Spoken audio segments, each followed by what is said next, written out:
জন্য রাসূলুল্লাহ সাল্লাল্লাহু আলাইহি ওয়াসাল্লাম ইরশাদ করেছেন, আতাদরুনা মানিল মুফলিস। সাহাবায়ে কেরামদেরকে প্রশ্ন করলেন যে তোমরা জানো কি মুফলিসকে? সাহাবায়ে কেরাম বললেন, আল মুফলিসু ফিনা মান লা দিরহাম লাহু ওয়ালা মাতা'। সাহাবায়ে কেরাম বললেন, আমাদের মধ্যে মুফলিস নিঃসত্ব হলো সেই ব্যক্তি যার কোনো দিনার দিরহাম নাই, যার কোনো বাড়িঘর নাই, সে হইল মুফলিস।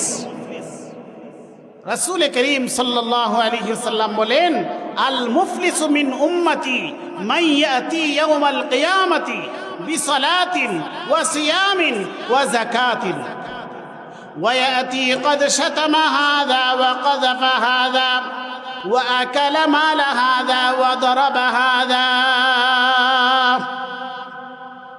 রাসূল করিম সাল্লাল্লাহু আলাইহি ওয়াসাল্লাম ইরশাদ করেন, আমার উম্মতদের মধ্য থেকে মুফলিস তো হলো ওই ব্যক্তি যে ব্যক্তি দুনিয়াতে তার নামাজের সওয়াব আছে, যাকাতের সওয়াব আছে, হজের সওয়াব আছে, সিয়ামের সওয়াব আছে, সব কিছু নিয়ে দুনিয়া থেকে বিদায় নিল।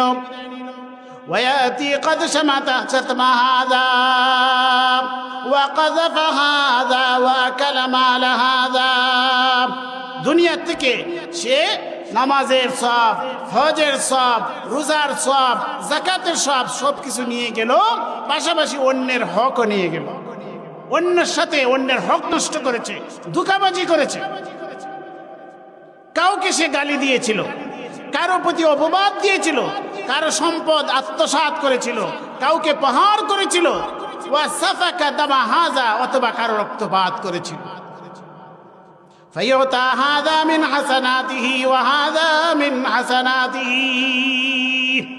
ওইসব পাওনাদাররা এসে আল্লাহর কাছে ফরিয়াদ করবে।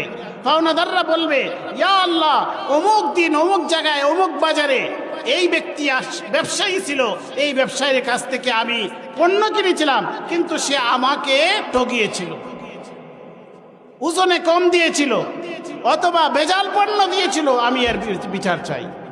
কোন একজন ব্যক্তি এসে বলবে, দুনিয়াতে সে আমার সম্পদ আত্মসাৎ করেছিল। কোন একজন ব্যক্তি বলবে, আমাকে সে গালি দিয়েছিল, অপবাদ দিয়েছিল, প্রহার করেছিল, অথবা রক্তপাত করেছিল। এটার জবাব চাই, এর বিচার চাই। তখন আল্লাহ পাক রব্বুল আলামিন ফায়ুতা হাযা মিন হাসানাতিহি ওয়া হাযা মিন হাসানাতিহি, তার যে নামাজ, রোজা, হজ, যাকাতের সবগুলা, এগুলার থেকে আল্লাহ তাকে এর বদলা দিতে থাকবেন। দিতে দিতে গিয়ে তার সব শেষ হয়ে যাবে, তারপরও পাওনাদাররা রয়ে যাবে। তখন আল্লাহ পাক রব্বুল আলামিন ওই পাওনাদারদের গুনাহসমূহ তার গারের মধ্যে আল্লাহ চাপাইয়ে দিবে। সুম্মা তুরিহা ফিন্নার, এরপরে ওই ব্যক্তিকে অন্যের গুনাহ তার মাথায়, তার ঘাড়ের মধ্যে চাপিয়ে দিয়ে জাহান্নামে নিক্ষেপ করবেন। মুসলিম শরীফের হাদিস, রাসূলুল্লাহ সাল্লাল্লাহু আলাইহি ওয়াসাল্লাম বলেন, এই ব্যক্তিটা হচ্ছে মুফলিস, সে হচ্ছে নিঃস্ব।